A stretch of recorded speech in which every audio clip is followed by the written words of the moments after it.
গাজীপুরে বিদ্যুতের তাপে দুই যুবকের মর্মান্তিক মৃত্যু, এলাকা শোক স্তব্ধ। আমাদের সহকর্মী মোহাম্মদ পলাশ শেখের রিপোর্টে দেখুন বিস্তারিত। সিরাজগঞ্জের গাজীপুর উপজেলার নাটোয়ারপাড়া ইউনিয়নের পানাগাড়ি গ্রামের ঘটে গেল এক মর্মান্তিক দুর্ঘটনা।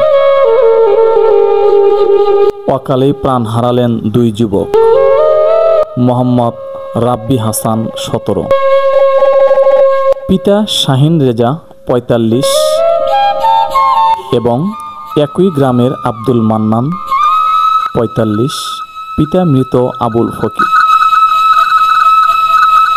প্রাথমিক তথ্য অনুযায়ী মান্নান রাজমিস্ত্রি ছিলেন আর রাব্বি ঢাকায় রাজমিস্ত্রির সহকারী হিসেবে কাজ করতেন।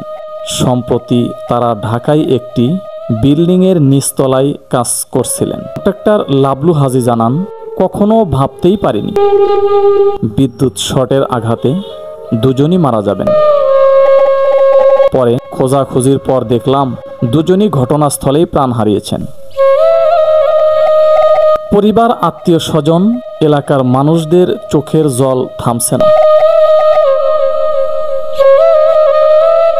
আজ 1 নভেম্বর শনিবার লাশ যখন গ্রামের বাড়িতে আনা হলো, তখন পুরো এলাকা যেন শোক ও আহাজারিতে ডুবে গেল। কান্না আর নিঃশব্দ শোক পুরো গ্রামে ছড়িয়ে পড়েছে।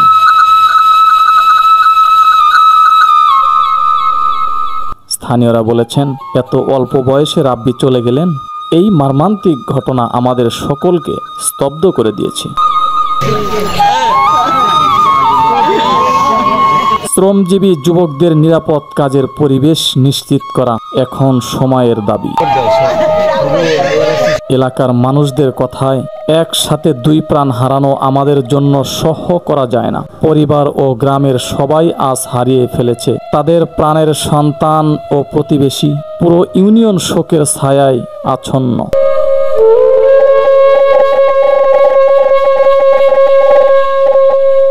SMP News 24 news desk.